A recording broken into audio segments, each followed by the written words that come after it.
ರಾಜ್ಯ ಸರ್ಕಾರಿ ನೌಕರರ 7ನೇ ವೇತನ ಆಯೋಗ ವರದಿ ಇದೀಗ ಸಬ್ಮಿಟ್ ಆಗಿದೆ. 7ನೇ ವೇತನ ಆಯೋಗಕ್ಕೆ ಸಾಕಷ್ಟು ದಿನಗಳಿಂದಲೂ ಕೂಡ ಕಾಯ್ತಾ ಇದ್ರು. ನಿವೃತ್ತ ಮುಖ್ಯ ಕಾರ್ಯದರ್ಶಿ ಸುಧಾಕರ್ ರಾವ್ ನೇತೃತ್ವದಲ್ಲಿ ಆಯೋಗವನ್ನು ರಚಿಸಲಾಗಿತ್ತು.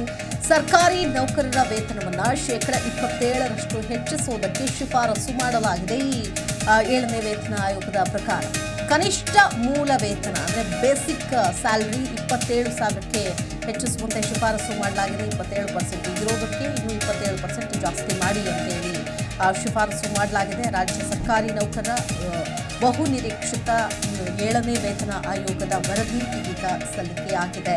ಈಗಾಗಲೇ ಮಧ್ಯಂತರ ಒಂದು ಆದೇಶದ ಪ್ರಕಾರ ವೇತನವನ್ನು ಹೆಚ್ಚಳ ಮಾಡಲಾಗಿದೆ. ಬಹುಶಃ ಎಲೆಕ್ಷನ್ ಮುಗಿದ ನಂತರದಲ್ಲಿ ಇದನ್ನ ಜಾರಿಗೊಳಿಸುತ್ತಾರೆ ಅಂತ ಕಾಣಿಸುತ್ತೆ. ನಿವೃತ್ತ ಮುಖ್ಯ ಕಾರ್ಯದರ್ಶಿ ಸುಧಾಕರ್ ರಾವ್ ನೇತೃತ್ವದಲ್ಲಿ ರಚಿಸಿದಂತಹ ಆಯೋಗ ಈ ವರದಿಯನ್ನ ಕೊಟ್ಟಿದೆ.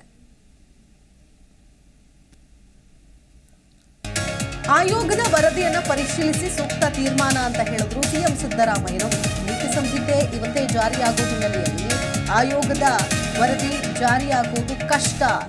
ಲೋಕಸಭಾ ಚುನಾವಣೆ ಬಳಿಕ ವರದಿಯನ್ನು ಅನುಷ್ಠಾನ ಮಾಡುವುದಕ್ಕೆ ತೀರ್ಮಾನ ಮಾಡುವಂತಹ ಚಾನ್ಸಸ್ ಕೂಡ ಇದೆ.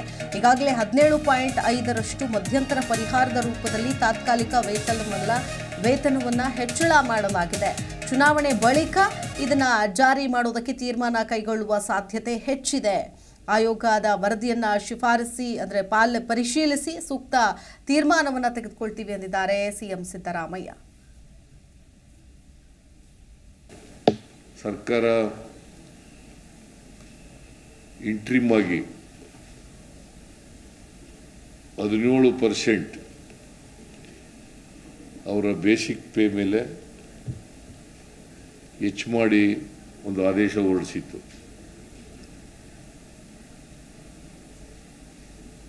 ಈಗ ಇವರು ವರದಿ ಕೊಡಲಿಕ್ಕೆ ಸರ್ಕಾರ 3 ತಿಂಗಳ ಅವಧಿಯನ್ನು ಹೆಚ್ಚು ಮಾಡಿತ್ತು.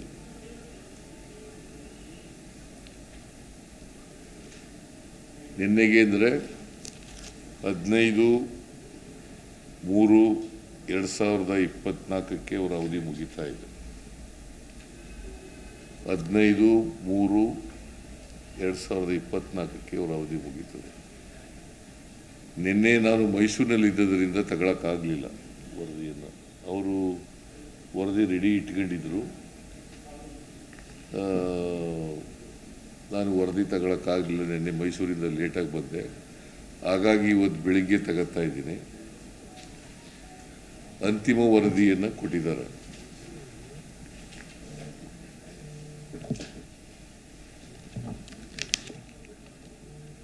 ನಾನು ವರದಿನಲ್ಲಿ ಏನಿದೆ ಅಂತಕ್ಕಂಥ ಅವರೆಲ್ಲ ಶಿಫಾರಸುಗಳನ್ನು ಕೂಡ ಹೇಳಲಿಕ್ಕೆ ಹೋಗಲ್ಲ ಈಗ. ಯಾಕಂತಂದರೆ ಈ ವರದಿನ ಆರ್ಥಿಕ ಇಲಾಖೆಯವರು ಪರಿಶೀಲನೆ ಮಾಡಬೇಕು.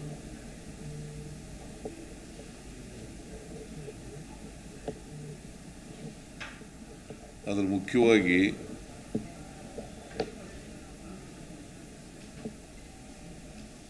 ಅವರು ಶಿಫಾರಸು ಮಾಡಿರ್ತಕ್ಕಂಥದ್ದು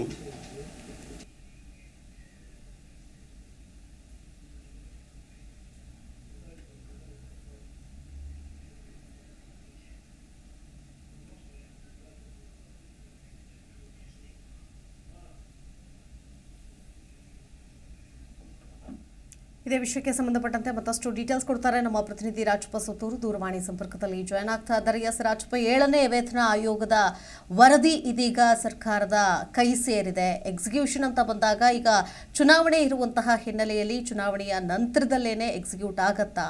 ಏನು ಮುಂದಿನ ಪ್ರೋಸೆಸ್ ಯಾವ ರೀತಿಯಾಗಿರುತ್ತೆ ಹಾಗಾದ್ರೆ ಅಂತ? ಸ್ವಲ್ಪ ಸರ್ಕಾರ ಈಗ ಸುಧಾಕರ್ ಅವರು ನಿವೃತ್ತ IAS ಅಧಿಕಾರಿ ಸುಧಾಕರ್ ಅವರು ಕೊಟ್ಟಂತ ವರದಿಯನ್ನ ರಾಜ್ಯ ಸರ್ಕಾರ ರಿಸೀವ್ ಮಾಡ್ಕೊಂಡಿದೆ.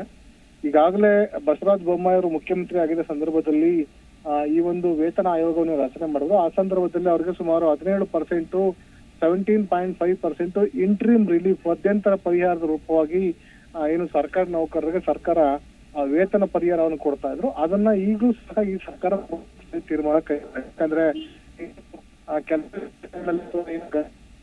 ಈ ಒಂದು ಚುನಾವಣಾ ಆಯೋಗ ತನ್ನ ದಿನಾಂಕವನ್ನ ಚುನಾವಣೆಗೆ ಪ್ರಕಟ ಮಾಡುತ್ತೆ. ಹಾಗಾಗಿ ರಾಜ್ಯ ಸರ್ಕಾರ ಯಾವ ತೀರ್ಮಾನ ತೆಗೆದುಕೊಳ್ಳಿಕ್ಕೆ ಬರೋದಿಲ್ಲ. ಮತ್ತು ಎರಡನೇದಾಗಿ ಸಚಿವ ಸಂಪುಟ ಸಭೆ ಮುಂದೆ ಅದನ್ನು ಮಂಡಿಸಬೇಕಾಗತ್ತೆ. ಅದರ ಶಿಫಾರಸುಗಳನ್ನ ಅಧ್ಯಯನ ಮಾಡಿ ಸಾಧಕ ಬಾಧಕಗಳನ್ನ ರಾಜ್ಯದ ಆರ್ಥಿಕ ಪರಿಸ್ಥಿತಿಯನ್ನು ಪರಿಶೀಲನೆ ಮಾಡಿ ನಂತರ ಹೋಗಿ ಸಚಿವ ಸಂಪುಟ ಸಭೆ ತಂದು ಕೊಡ್ಬೇಕಾಗತ್ತೆ. ಆ ಒಂದು ಪ್ರಕ್ರಿಯೆ ಮಾಡ್ಲಿಕ್ಕೆ ಇನ್ನಷ್ಟು ಕಾಲಾವಕಾಶ ಬೇಕಾಗಿರೋ ಕಾರಣಕ್ಕೋಸ್ಕರ ಇಂದು ಅಂತಿಮ ದಿನವಾದ ಇಂದು ಈ ಒಂದು ಏನು 7ನೇ ವೇತನ ಆಯೋಗದ ಏನಿತ್ತು ಸಮಯ ಇತ್ತು, ಆ ಸಮಯ ಇಂದಿಗೆ ಮುಕ್ತಾಯವಾಗಿದೆ. ಹಾಗಾಗಿ ಇಂದು ವರದಿಯನ್ನ ಕೊಟ್ಟಿದ್ದಾರೆ. ಆ ವರದಿಯನ್ನ ಇಟ್ಕೊಂಡು ರಾಜ್ಯ ಸರ್ಕಾರ ಮುಂಬರುವಂತ ದಿನಗಳಲ್ಲಿ ಈ ಒಂದು ಲೋಕಸಭಾ ಚುನಾವಣೆ ಬಳಿಕ ಆ ವರದಿಯನ್ನ ಜಾರಿ ಮಾಡ್ಲಿಕ್ಕೆ ತೀರ್ಮಾನ ಕೈಗೊಂಡಿದೆ. ಎರಡನೇದಾಗಿ ಈಗ ಕೊಟ್ಟಿರುವಂತಹ 17% ಏನು ಇಂಟರಿಮ್ ರಿಲೀಫ್ ಇದೆ ಅದನ್ನ ಮುಂದುವರಿಸಕ್ಕೆ ತೀರ್ಮಾನ ಕೈಗೊಂಡಿದೆ. ಒಂದು ವೇಳೆ ಲೋಕಸಭಾ ಸರ್ಕಾರ ಈ ಒಂದು ಜಾರಿ ಮಾಡುವಂತ ಒಂದು ತೀರ್ಮಾನ ಕೈಗೊಂಡಿದ್ದೇ ಆದಲ್ಲಿ ಅಂದ್ರೆ 2024 ಜನವರಿ 1ರಿಂದ ಪೂರ್ವಾನ್ವಯವಾಗುವಂತೆ 2-3 ತಿಂಗಳಿಗೆ ಅರಿಯರ್ಸ್ ಅನ್ನ ಸೇರಿಸಿ ಸರ್ಕಾರ ಈ ಒಂದು ವೇತನಾನುದಾನವನ್ನ ಪಾವತಿ ಮಾಡ್ಲಿಕ್ಕೆ ತೀರ್ಮಾನ ಕೈಗೊಳ್ಳಬಹುದು.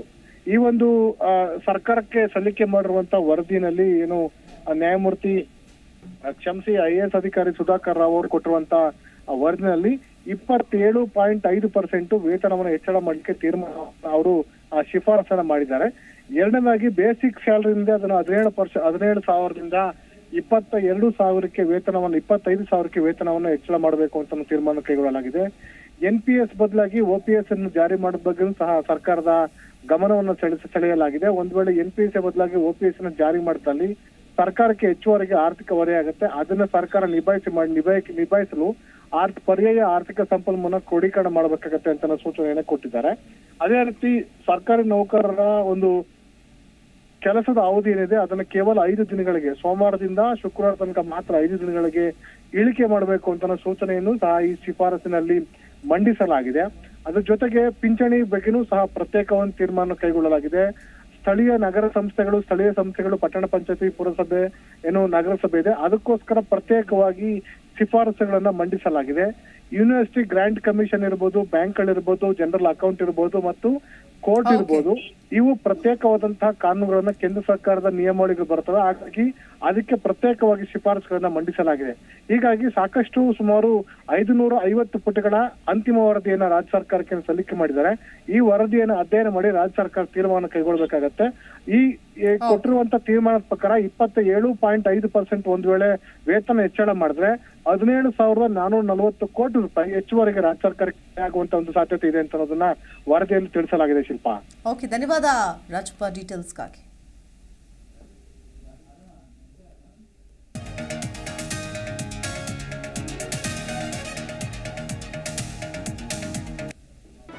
ಜಿ ಕನ್ನಡ ನ್ಯೂಸ್ ಈಗ ನಿಮ್ಮ ಮನೆಯಲ್ಲೇ ನೋಡಿ. ಎಲ್ಲ ಕೇಬಲ್ಗಳಲ್ಲಿ ಈಗ ಲಭ್ಯ. Sun Direct 292, Jio TV 1334, U digital 162, City cable 51, GTPL 17, Abhishek cables 821, Rock Line telecommunication 51, Shri Basaveshwara number 60, Vinayaka digital number 53, in digital number 896ರಲ್ಲಿ. ನಿಮ್ಮಿಸ್ತದ ಜಿ ಕನ್ನಡ ನ್ಯೂಸ್ ನೋಡಿ ಆನಂದಿಸಿ.